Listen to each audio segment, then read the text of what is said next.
दुर्गापुर गांव में भोला नाम का एक गरीब किसान रहा करता था। उसकी एक बूढ़ी माँ थी।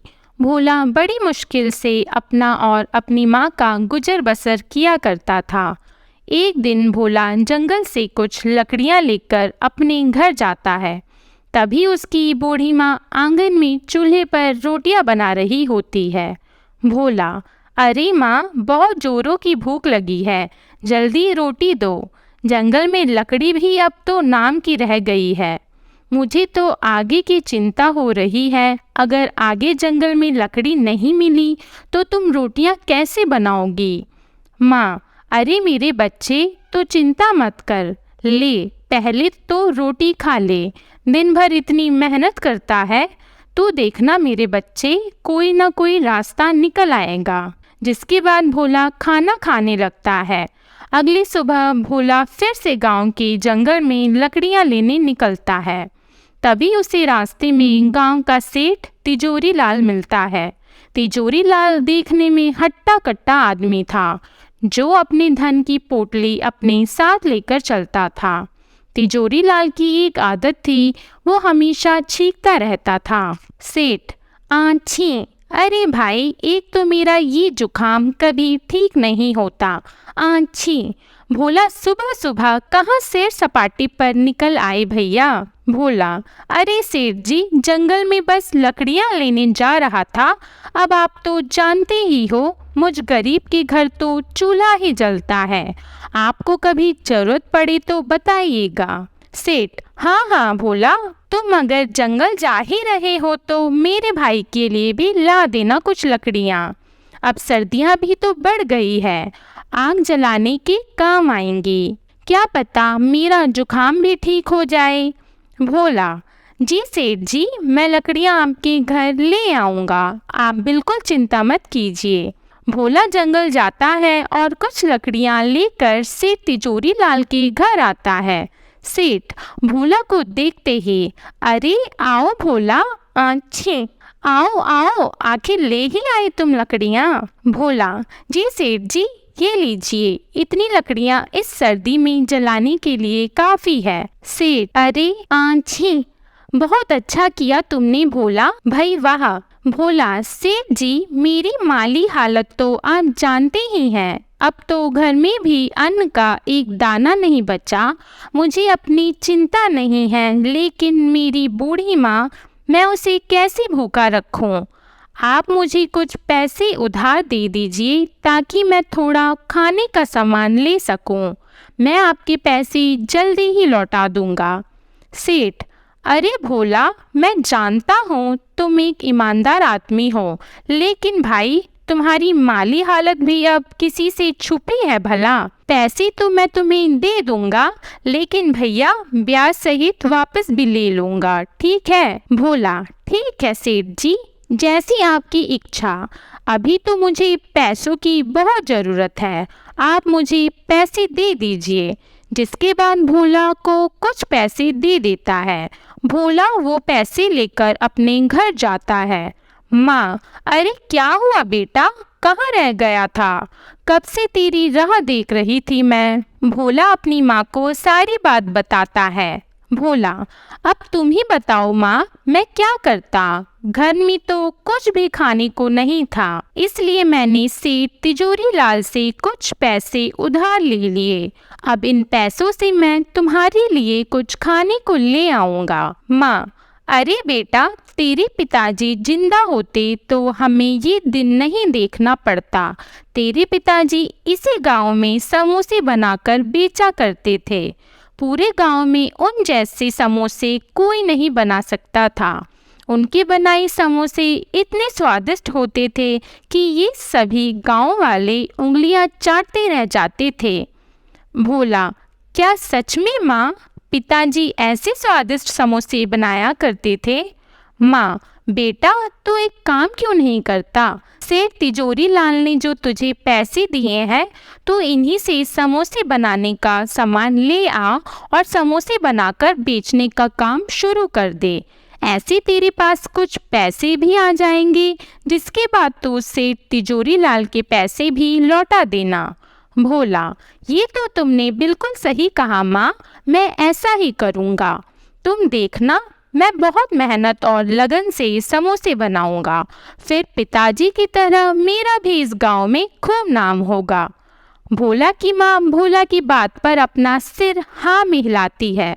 तभी भोला तिजोरी लाल के दिए पैसे से समोसे बनाने का सामान ले आता है और समोसे बनाने लगता है। उसकी बूढ़ी माँ भी भोला की समोसे बनाने में मदद करती है। थोड़ी देर बाद सारे समोसे बनकर तैयार हो जाते हैं। भोला, देखो माँ, कितने सारे समोसे बन गए हैं। अच्छा, अब मैं इन्हें लेकर गांव के बाजार में चलता हूँ। माँ, अच्छा ठीक है बेटा। जिसके बाद भोला समोसे लेकर गांव के बाजार में जाता है और वहीं बाजार में अपने समोसे लेकर खड़ा हो जाता है और जोर जोर से आवाज लगाने लगता है। ठेले वाला, अरे भाई, ये कौन मेरे ठेले के सामने चिल्ला रहा है भैया? अच्छा, ये तो भोला है, इसकी इतनी हिम्मत मेरे ही समोसे के ठेले के सामने अपने बेस्वाद समोसे लेकर आ गया। ये तूने अच्छा नहीं किया भोला, मैं तुझे यहाँ अपने सामने टिकने नहीं दूंगा, बता देता हूँ। भोला आवाज लगाते हुए, मेरे प्यारे गांव वालों, गरम गरम समोसे खाओगे तो इधर आओ भोला के पास। अरे आओ आओ। गांव के दो आदमी भोला के पास आते हैं। पहला आदमी, अरे ओ भोला, क्या तू भी अब समोसा बेचेगा? तुझे आता भी है समोसा बनाने? तो जाकर जंगल में लकड़ियां ही चुन, ये समोसे बनाना तेरे बस की बात नहीं है भैया। हा हा हा। दूसरा आदमी, अरे ठीक है, अरे भाई, अब इस भोला के समोसे खाकर तो देख जरा, आखिर कैसे बनाए हैं। अरे लाओ भैया, खिलाओ तो सही अपने समोसे। भोला, अरे हाँ भाई, अभी खिलाता हूँ, तनिक खाकर बताइए कैसे लगे भोला के समोसे। भोला उन दोनों को अपने ही बनाए समोसे देता है। पहला आदमी, अरे भोला, ये क्या गुड़ गोबर बना दिया है? कुछ डाला भी है अपने समोसे में या नहीं? ना नमक लगता है ना मिर्ची, छी छी छी, सारा मुंह का स्वाद ही बिगाड़ दिया भैया। दूसरा आदमी, अरे भाई, ऐसे बेस्वाद और खराब समोसे तो हमने कभी नहीं खाए। क्यों भोला भाई, समोसे आते नहीं बनाने तो काहे बनाते हो, बताओ? तभी सामने के ठेले से आवाज आती है, जो सामने समोसे बेचने वाले कालू की थी। कालू, अरे भाई, यहाँ आओ मेरे ठेले पर।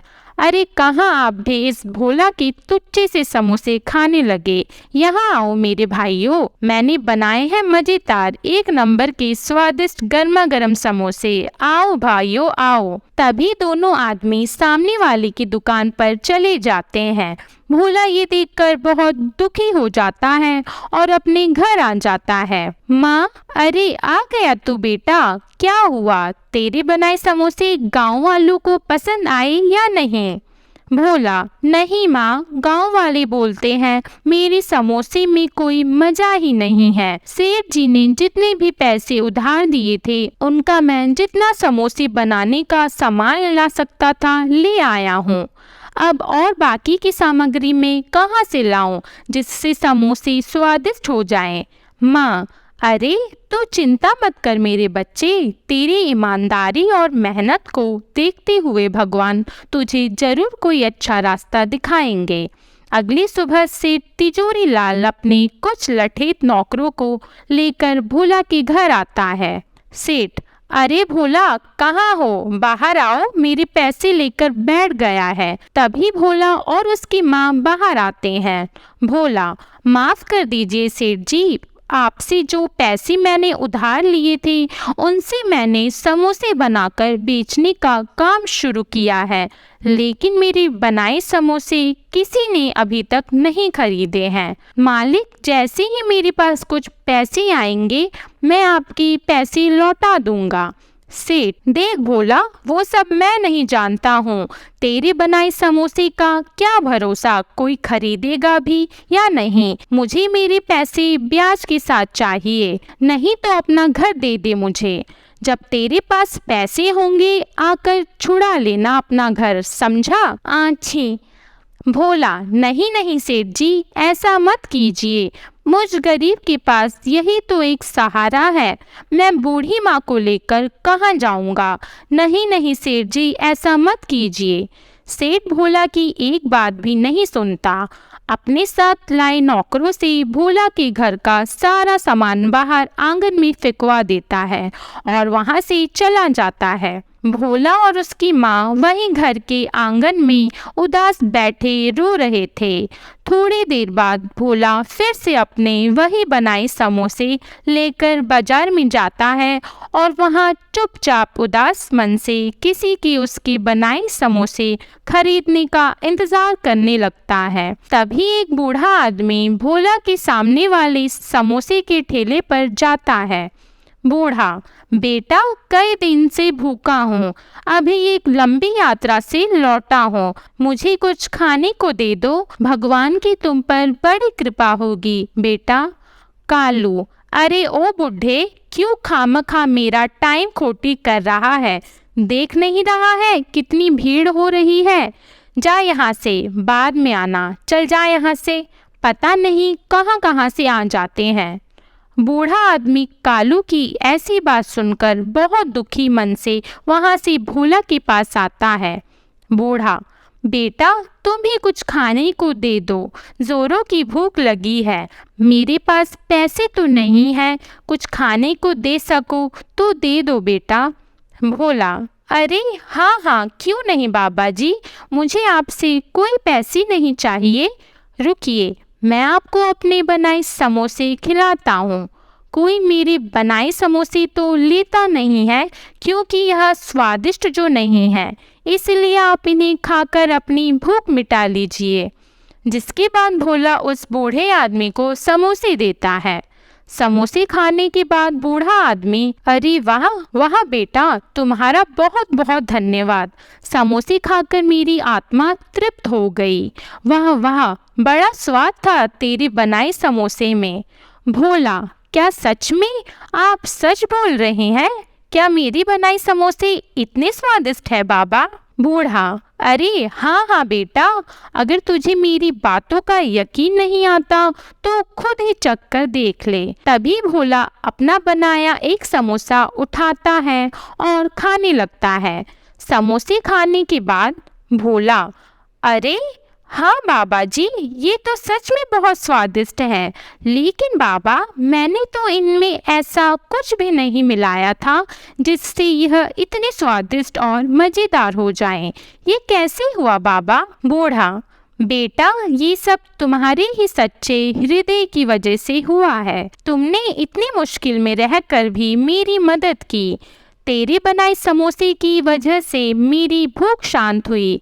मेरे लिए इस संसार में सबसे स्वादिष्ट समोसे हैं बेटा। इस गांव में तेरे बनाए समोसे सबको स्वादिष्ट और मज़ेदार लगे, इसके लिए मैं तुम्हें एक जादुई जड़ी बूटी देता हूँ। तुम जब भी समोसे बनाओगी तो इस जादुई जड़ी बूटी को अपने समोसे में मिला देना, जिसके बाद सभी गांव वालों को बस तुम्हारे ही बनाए समोसे पसंद आएंगे। लेकिन बेटा, ध्यान रखना, जब भी यह जड़ी बूटी किसी लालची आदमी के हाथ में जाएगी तो इसका उल्टा असर हो जाएगा।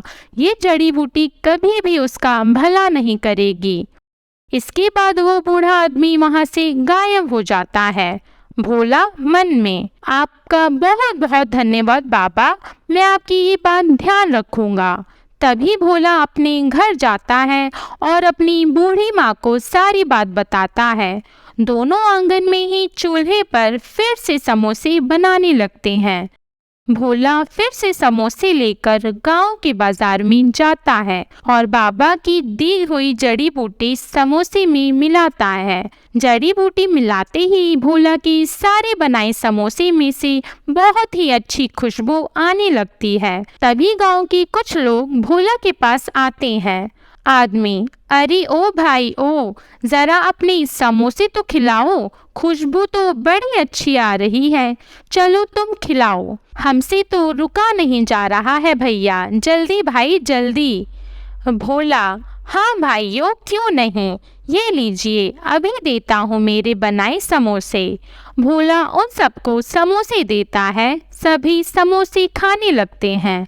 आदमी, अरे भाई, क्या डाला है इनमें? अरे वाह, बड़े ही स्वाद भरे हैं भैया तेरे बनाए समोसे। वाह वाह भैया, मजा आ गया। दूसरा आदमी, अरे सच में भोला भाई, ऐसे समोसे तो हमने कभी भी नहीं खाए भैया। अरे भाई, मौज कर दी मौज। अरे भैया, ज़रा 10 समोसे मेरे घर के लिए भी बांध देना। भैया बहुत ही बढ़िया, बहुत ही मज़ेदार भैया, मज़ा आ गया। थोड़ी ही देर में भोला की समोसे की खुशबू पूरे बाजार में फैल जाती है और देखते ही देखते भोला की दुकान पर भीड़ लग जाती है। भोला के सारे समोसे बिक जाते हैं। अब भोला रोज समोसे बनाता और वही बाबा की जड़ी बूटी डालता, जिसके बाद भोला के समोसे पूरे गांव में सभी लोग बड़े चाव से खाते। देखते ही देखते भोला अपनी बड़ी दुकान कर लेता है। कुछ दिनों बाद भोला, सेठ जी, ये रहे आपके पैसे जो मैंने उधार लिए थे। अब आप मेरे घर को मुझे सौंप दो। सेठ, भोला, क्या बात है भाई, बहुत कमाई हो रही है आजकल, है? इतनी जल्दी पैसे का इंतजाम कर लिया। मुझे क्या, चलो मुझे मेरा पैसा चाहिए था। लाओ लाओ। छी, एक तो मेरी नाक नहीं रुकती। अब भोला और उसकी माँ आराम से अपना जीवन बिता रहे थे। भोला रोज अपनी दुकान पर खूब समोसे बनाता और बाबा की जड़ी बूटी मिलाता। पूरा दिन भोला की दुकान पर खूब भीड़ रहती। ये सब देखकर कालू की जान जल रही थी। अब उसके बनाए समोसे कोई भी गांव वाला नहीं खाता था, कोई भी उसके ठेले पर नहीं आता। सब भोला की दुकान पर जाते। एक दिन, अब तो मेरे ठेले पर कोई भी गांव वाला समोसे खाने नहीं आता, सब इस भोला के ही पास जाते हैं। नहीं नहीं, अब बस बहुत हुआ, इस भोला को तो सबक सिखाना ही पड़ेगा। आखिर ये अपने समोसे में ऐसा क्या मिलाता है जिससे इसकी बिक्री इतनी ज़्यादा बढ़ गई है? इसका पता लगाना होगा। अगले दिन जब भोला अपनी दुकान में समोसे बनाकर उनमें बाबा की जड़ी बूटी मिला रहा था, तो ये सब कालू छुप कर देख लेता है। कालू, अच्छा, तो ये राज है इस भोला के इतने स्वादिष्ट समोसों का। अब मैं भी देखता हूँ तेरे समोसे कौन खाएगा। तुझे तो मैं अच्छा सबक सिखाऊंगा भोला। तभी कालू रात में भोला की दुकान में जाता है और वो जादुई जड़ी बूटी चुरा लेता है। अगली सुबह भोला अपनी दुकान पर आता है, लेकिन उसे अपनी जड़ी बूटी कहीं नहीं मिलती। भोला, अरे ना जाने मेरी जड़ी बूटी कहाँ चली गई, ना जाने मिल क्यों नहीं रही है। कालू, अरे आज तो मेरे मज़े ही आ जाएंगे। अपनी बनाई समोसे में उस भोला की ये जड़ी बूटी मिलाऊंगा, फिर देखता हूँ कौन जाता है उस भोला की दुकान पर। आदमी, लाओ भाई कालू, आज सामने भोला की दुकान पर अभी तक समोसे तो बने नहीं। भैया भूख बहुत तेज लगी है, तो भाई अपने बनाए समोसे खिला दो। कालू, अरे हाँ, क्यों नहीं भाई, आज ऐसे समोसे खिलाऊंगा कि स्वाद कभी भूल नहीं पाओगे। तभी कालू अपने बनाए समोसे में वही जड़ी बूटी मिलाता है। कालू मन में, अरे वाह कालू, आज तो तेरी चांदी ही कट जाएगी। इस जड़ी बूटी के कमाल से सभी लोग आज तेरे ही पास आएंगे समोसे खाने। कितने सारे पैसे आएंगे आज तो। अरे वाह वाह, ये सोचकर ही मुझे तो इतनी खुशी हो रही है। अरे भैया, मज़ा ही आ जाएगा। कालू जैसे ही उन आदमियों को समोसे देने लगता है, सारे समोसे काले पड़ जाते हैं और उनमें से बहुत ही गंदी बदबू आने लगती है। आदमी, अरे छी छी। कालू, अरे अरे, कैसे समोसे बनाए हैं, एकदम काले हैं, और ये देखो कितनी बदबू आ रही है इनसे, सूंघो। अरे भैया, छी छी, तुमने अच्छा नहीं किया भैया, हमारे साथ बता रहे हैं, अब कभी नहीं आएंगे तुम्हारी दुकान में। कालू, अरे भाई, मेरी तो खुद कुछ समझ में नहीं आ रहा है, कि ये सब क्या हो रहा है, तभी देखते ही देखते कालू के ठेले में आग लगने लगती है और कुछ ही देर में उसका पूरा ठेला जलकर राख हो जाता है। कालू, अरे अरे, ये क्या हो गया, मेरा तो सारा ठेला ही जलकर राख हो गया। लगता है ये सब उसी जड़ी बूटी ने किया है। हाय हाय, ये मैंने क्या कर दिया। मुझे वो जड़ी बूटी भोला की दुकान से चुरानी ही नहीं चाहिए थी। ये सब मेरे वजह से हुआ है। मैंने लालच में आकर अपने ही पैरों पर कुल्हाड़ी मार ली। भोला कालू की ये सब बातें वहीं खड़ा सुन रहा होता है। अच्छा, तो वो जादुई जड़ी बूटी इस कालू ने चुराई थी, लेकिन ये कालू ये नहीं जानता था कि जब भी कोई उस जादुई जड़ी बूटी का उपयोग अपने लालच के लिए करेगा तो वो जड़ी बूटी अपना उल्टा असर करेगी और उस इंसान को अच्छा सबक सिखाएगी। बेचारा कालू लालच ना करता तो ये सब नहीं होता। लालच ने तो इसके लुटिया ही डुबा दी। आपको हमारी कहानी कैसी लगी कमेंट करके ज़रूर बताइएगा और हमारी वीडियो को लाइक और ऐसी अन्य कहानियों के लिए हमारे चैनल घर घर की कहानी को सब्सक्राइब कीजिएगा। धन्यवाद।